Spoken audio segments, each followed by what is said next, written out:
Перемирие заключено, стороны объявили о прекращении огня, заявление из столицы. Путин готов на уступки. В Кремле впервые озвучили позицию по самой больной теме. Что будет дальше с территориями, расскажем.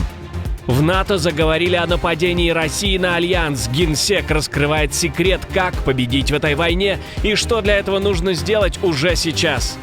Анонимности в сети конец. Свобода слова теперь официально не равна праву на анонимность. Что придумали власти? Об этих и других самых главных событиях субботнего утра 27 декабря. Самые важные и срочные новости, эксклюзивные подробности. Вы смотрите информационный выпуск «Нехта». Оперативно о событиях в России, Украине, Белоруссии и мире. Раньше и понятнее других. Все, что нужно знать сегодня.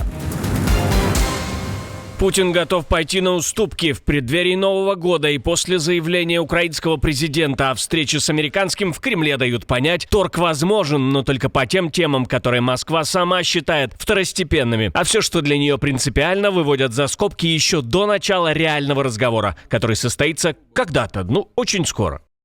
Этого я не могу вам сказать. Мы по-прежнему считаем, что в настоящий момент распространение этой информации может негативно сказаться на ходе переговорного процесса.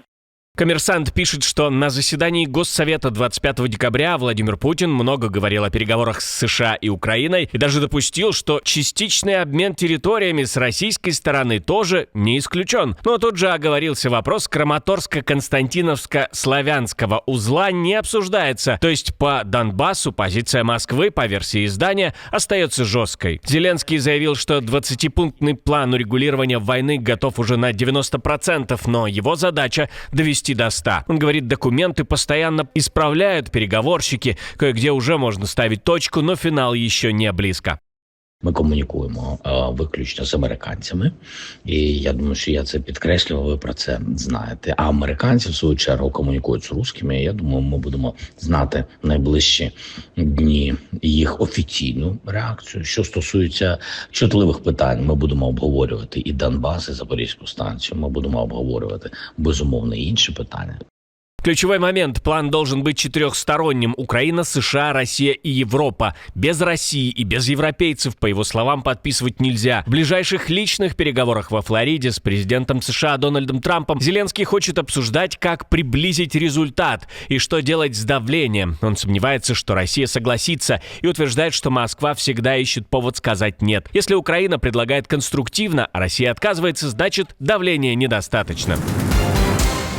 А Москва снова разыгрывает привычную партию. Мы не просим, это вы придете. Сергей Рябков заявил, что Россия не испытывает дискомфорта из-за отсутствия общения с Европой на высшем уровне и гоняться за диалогом точно не собирается.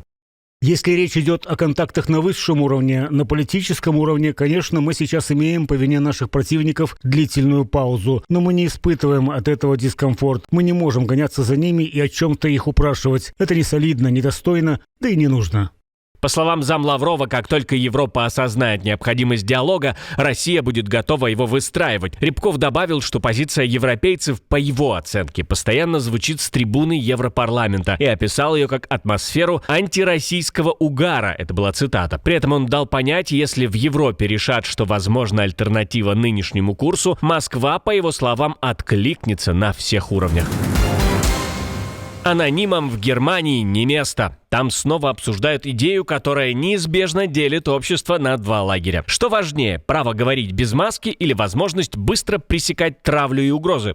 Министр цифровых технологий Баварии предложил запретить использование анонимных имен в соцсетях и обязать пользователей выступать под настоящими. Он утверждает, что анонимность создает ощущение безнаказанности. Люди оскорбляют, угрожают и распространяют ненависть, не опасаясь последствий. Он настаивает, что высказывания в цифровой среде должны иметь такие же последствия, как и в реальной жизни, и отдельно подчеркивает, свобода слова, по его логике, не равна праву на анонимность.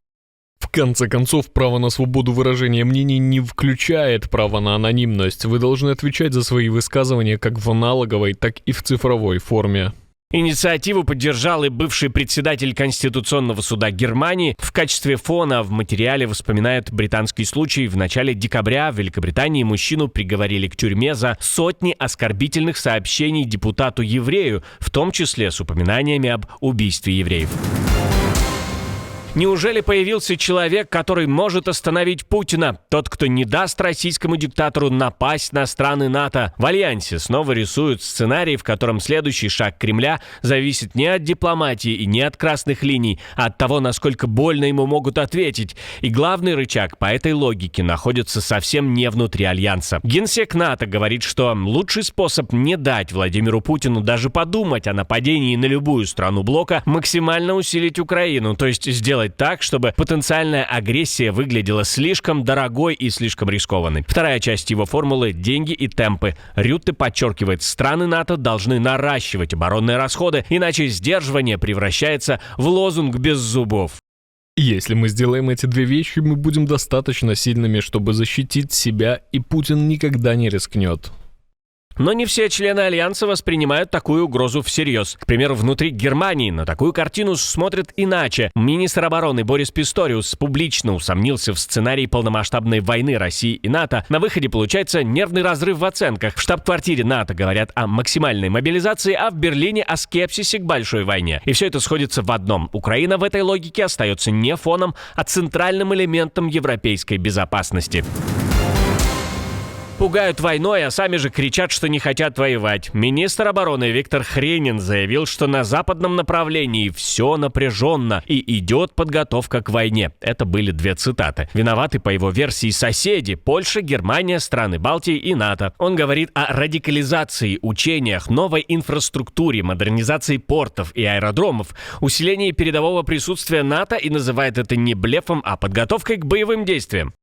Обстановку можно охарактеризовать как напряженную, склонную к радикализации, непростую. Действия, которые совершает руководство соседних стран, они говорят о том, и они не скрывают этого, что идет подготовка к войне.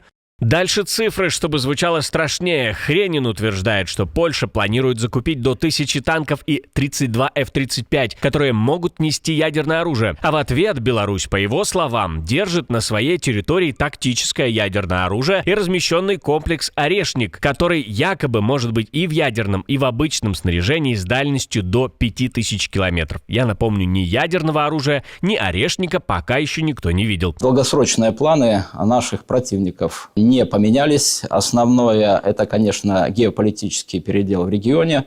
И сопутствующими цели – это смена конституционного строя в Республике Беларусь.